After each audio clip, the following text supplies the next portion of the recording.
Yes, indeed. We wake up in our jail cell. Down the hall, a ladder leads to a courtyard and a cathedral with the Asylum Demon. The big door's locked, so many will die in combat, but we notice a side door leading around to the second floor. A boulder trap breaks down a wall hiding an NPC, and we get an opportunity for a falling attack on the demon with our newly acquired weapon. Defeating it yields the key, and we begin our pilgrimage to Lordran. The Crow drops us at Firelink Shrine, which is the game's central hub. The sad sack here talks about ringing 2 bells, with vague indications of where to find them. When pressed, he suggests climbing to the Undead Burg and finding Blighttown below. We could also go down around the stairs and take an elevator to the New Londo ruins, but the ghosts here will turn many players away. With the Master Key starting gift, there's also a valley door straight to Blighttown beyond, just like that.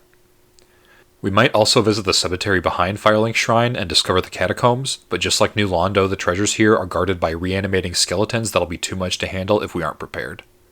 So we go through the Burg, weaving around a few buildings and minor ambushes before discovering a bonfire underneath a big bridge. This is our home base where we learn the ropes leading up along the narrow rampart to the first boss, Taurus Demon. Slay it and climb down to the bridge, meet Solaire, and note a locked door. Across the bridge is an extremely churchish tableau, so we run across it excitedly and get melted by the dragon that guards the bridge.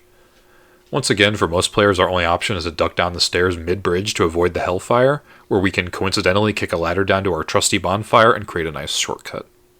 We'll need it as we move along the rat-infested underpath to the Undead Parish and immediately get charged by a massive war pig. There's a side door leading up and over its head, but the main gate to the church is closed. Instead, we drop down into a tunnel behind the boar and take a route through a building on the left, up over a higher bridge, and through gabled halls on the right, guarded by Balder Knights. Finally, we emerge in a back courtyard, and nearby there's a path to the front door, where we get a key for the door near Solaire, and open the main gate. The church itself is pretty well defended, so hopefully we find the back forest path leading to Andre the Blacksmith and his accompanying bonfire first. Inside, past big knights and channelers and many hollows, we emerge on the roof to face the bell gargoyles. At first one, then both. Behind them is the first bell. Conveniently, in the lobby of the church, there's the broken lift our friend mentioned that leads all the way back to Firelink. This lift enables cunning players to reach the mysterious crow's nest high above the shrine, but more on that later. Now, before we move on to Blighttown for the second bell, we might investigate Andre's outpost a little bit more and find an imposing locked gate nearby with our oniony pal Siegmeyer posted out front. Downstairs is a strong Titanite demon who can be easily avoided, and beyond is a dark cliff path through the woods. At the end of the path is a dead end with a bonfire behind a fake wall and a sealed door that you may have noticed Andre selling a crest of Artorias to open. The side road leads down to the lower woods where we can climb an old guard tower and have our first ranged boss battle against the Moonlight Butterfly. It guards a key to a door at the bottom of the Taurus Demon Tower and an ember that will help us in the catacombs later. We'll skip the deep forest for now as the enemies are getting quite a bit stronger, and instead explore the door near Solaire and take the long ladder down to the lower Undead Burg. This is a winding, narrow street with fast stray dogs and frequent ambushes. Near the boss fog are some stairs down to a locked door and a tower connecting the long viaduct we took to the Burg way back at the beginning, once again looping back to Firelink. Through the fog, the Capra Demon drops the key to the nearby door we just found. The depths are a claustrophobic, slimy labyrinth, and the early door to the bonfire is locked unless we have the master key. Following the sewer tunnels downward leads across pitfalls and through a cursed frog nest, terminating in a slime-infested hall.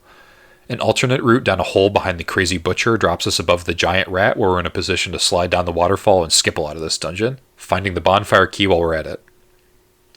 The way ahead is locked, but we can open a long staircase shortcut back to the bonfire and climb into the huge cistern to face the gaping dragon and win our key onward. The foreboding darkness of the pit leads down to a constellation of rickety structures high above the swamp. By weaving back and forth across swaying paths and dodging toxic knives as we make our way down to the neighboring sewer pipe, we arrive at the poisonous muck, where a bonfire is hidden near a sewer entrance.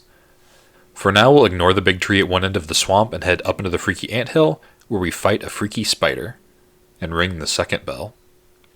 Earlier, if we used the master key on New Londo, we could have arrived at a water wheel delivering us to the foot of Quaelag's domain, saving a trip through the lower burg and the depths. Beyond the bell is an enticing orange glow that leads us to the magnificent demon ruins, but we'll have to visit this properly later. For now, the second bell reveals a cutscene of the gate opening near Andre's outpost. We conquered the undead settlement to reach the first bell, and delved deep into the darkness to reach the second, or took a shortcut. Before we climb, our master key also opens that watchtower basement door below Taurus Demon, same key as we got after the butterfly. This, along with the crest of Artorias Gate and a back road through New Londo ruins in the Valley of Drakes, all point to the Darkroot Forest we'll visit soon. For now, we can take the water wheel back up to Firelink and encounter this. Approach the snake and he says visit Anor Londo and acquire the Lord Vessel. Okay. Let's head to our big gate, which is not Anor Londo, but Sens Fortress. I'll revert to one of my old maps for this part. After the first axe-swinging beam, we find a room with a chillin' lizard and a boulder trap outside. We squeeze past it and sprint up a staircase with another boulder trap that's tougher to dodge. Then we find at the top, both boulders come from the same source that we can now control. In addition to those two paths, we can aim the boulders harmlessly out the back, or down the main ramp to destroy the chillin' lizard and the wall behind him where Big Hat Logan can be freed. Further up, there are two more tricky axe beams and we emerge on the roof. Out here, bomb-tossing giants pester us as we go out and around the catwalks to reach the upper tower, optionally find the bonfire, optionally unlock a shortcut back to the entrance with a cage, and face the iron golem on his platform. He guards the gate to Anor Londo, but since it's collapsed, some motivated Batwing demons give us a lift up over the wall instead. Stuff is spaced out here like it was built for a giant-sized person. There's a bonfire that's hard to miss, and continuing left here reveals a sealed golden door, so we go down to the elevator. The movable bridge here isn't in proper position initially, so we need to get out of bounds a bit and scale the flying buttress to get into this cathedral and cross the rafters to lower it down. The entrance to an optional level is conspicuous here with a large hanging painting, but we'll visit it later. For now we must scale the majestic steps to a locked door and we're forced to go right, where more small paths must be crossed at top speed while bat demons and these two iconic great bow archers try to shoot us in the flying buttress. Making it past the so-called Ledge of Death and dropping down into the ornate Anor Londo interior is a major achievement, I'd say. Inside, we explore one wing of rooms until we reach the roof and follow it into the main hall. We can open the front door from here, and a high path around the top leads to another blacksmith. Two bosses intercept us near the throne room at once, the knights Ornstein and Smaug. This notoriously difficult roadblock protects Princess Guinevere's chamber, and she finally grants us the Lord Vessel. She gives us a vague instruction, and we can also join her covenant. Attacking her causes the sun to vanish, Anor Londo to go dark, and the enemies to change. By lowering the bridge tower again, and exploring the lowest level, we can find the Dark Moon Tomb. If we have the Dark Moon Seance ring from the catacombs, we can join a covenant here, or we can enter and fight the optional boss Gwendolyn. So now we can warp to select bonfires, and back at Firelink the snake has new marching orders. He lists Gravelord Nito, the Witch of Izalith, the Four Kings of New Londo, and Seath the Scaleless as our targets. Since New Londo is the only familiar name, let's start there. Even through the valley, the front gates are sealed, so we have to cross the long bridge and navigate the foggy ruins. The darker color here on the map is initially flooded until we make our way onto the roof over here and meet Ingward, the gatekeeper. With the Lord Vessel, he'll offer up the key to drain the water. We can actually get it at the start of the game, but we'd have to kill him for it. We take his key, open the seal, drain the ruins, and we can reach the formerly submerged tower leading to the Four Kings. Don't examine the ground here too closely. But Ingward warns us we'll need to find Artorias before we can traverse the abyss below. Hopefully you recall the crest of Artorias that Andre held, which opens the gate deep in the Darkroot Forest. The forest is misty and expansive, with invisible hunters and giant fighting mushrooms. By following the cliff, we can find an old bridge across the river, and in the guardhouse, the cat Alvina will let us join her covenant of forest protectors. At the far edge is a clearing with a large gravestone and an even larger watchdog. Unfortunately, we have no choice but to fight Sif and acquire his former master's abyss-walking ring. While we're out here, we can also encounter big rolling cats on our way to the path down from the forest to the flooded basin. However, the formidable hydra that dwells in the lake might make our lives difficult coming from that direction. The slightly hidden path down from Andre's door is the preferred approach to this lower area, where we'll want to kill the hydra and a golden golem in the corner behind it in order to reach the DLC later. This is also where the watchtower door below Taurus leads, and the cave along the cliff that connects to the Valley of Drakes outside New Londo, which is quite convenient now that we can go back there and drop into the abyss to kill the Four Kings. Skilled players who defeat Sif and the Kings before placing the Lord Vessel will have a chance to join the bloodthirsty Darkwraith Covenant down here. That's one Lord Soul down. So, where to explore next? We've got the catacombs behind the graveyard, the demon ruins behind Quelaag, that painting in the cathedral, and the nearby golden gate we saw open after the Lord Vessel. Since the snake mentioned Grave Lord Nito, the catacombs seem as good a place as any. This is another area you could explore right at the start of the game. The gimmick here is skeletons who continually revive until we can find their nearby necromancers and terminate the enchantment while we look for levers to activate bridges. The cave system on either side of the valley leads around and down to a horrible pit full of rolling skeletons with wagon wheels fused to their rib cages. Along the way we can actually meet and greet with Nito by finding a vacant coffin in the crypt and joining his covenant, or discover the blacksmith Vamos and his bonfire in a hidden vestibule. At the bottom is Pinwheel, one of the easiest bosses who grants the ability to improve bonfires. Now, especially if you find or craft a divine weapon that can permanently kill the skeletons, that whole part isn't terrible. But if you snuck down here early in the game, now's the time to turn around. The Tomb of the Giants is utterly black, and fearsome skeleton beasts make quick work of the unprepared, not to mention duplicitous travelers. Midway through is another golden gate, so if you haven't cleared Anor Londo yet, you will have to turn around and climb back out of hell. Beyond the cliffs is a ceremonial room full of dark magic, and beyond is the pit where we can confront the Gravelord and his army of the dead. Next, let's revisit the demon ruins. The main path leads to a lava lake, but doubling back reveals a path to this bridge and the boss gate. The largest boss in the game looms along the cliff, standing in the lake, but Ceaseless Discharge won't become aggressive until we take the items of clothing in the tomb here. If we flee from the massive onslaught all the way back to the fog door, he'll try to leap the chasm down below, and we can just wail on his fingers in order to knock him down to his death without much fuss. Killing him allows the lake to cool, so we can cross over to the cliffside path. With the proper equipment, you can actually survive this lava lake without killing him first, but I don't think you're supposed to do that. Taurus and Capra demons are plentiful here. Down the main stairs we head into the Eldritch Temple, which is sealed by golden fog prior to getting the Lord Vessel, and a boss fight with a reskinned Asylum demon called Fire Sage. Past him is a shortcut elevator back up to Quelaag's Bell, and a path down to the roots of the lower lava lake, where we can enjoy a fiery fight with the Centipede demon and win the orange charred ring, allowing us to cross the lava. Up ahead is the eye-searing Field of Fire, guarded by the infamous Bounding Demons, aka the Dragon Butts. On the far side of this unpleasantness is a route path up and through a crack in the wall. Note that if we donate 30 humanity to the Chaos Servant Covenant, we can open a shortcut door just before Demon Fire Sage that provides a long bridge over this entire section straight into the city. Highly recommended.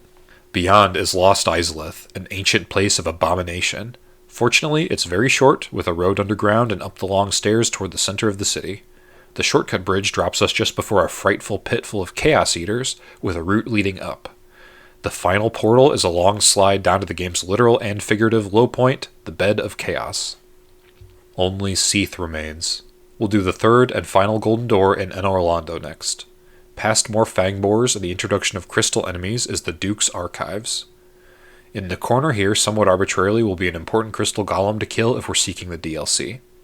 When we enter the Archives, we find an elevator in the first wing up to Seath's chambers, but the meeting doesn't go well. We apparently can't harm him here. He's meant to kill us, and we respawn in the prison tower. An interesting twist.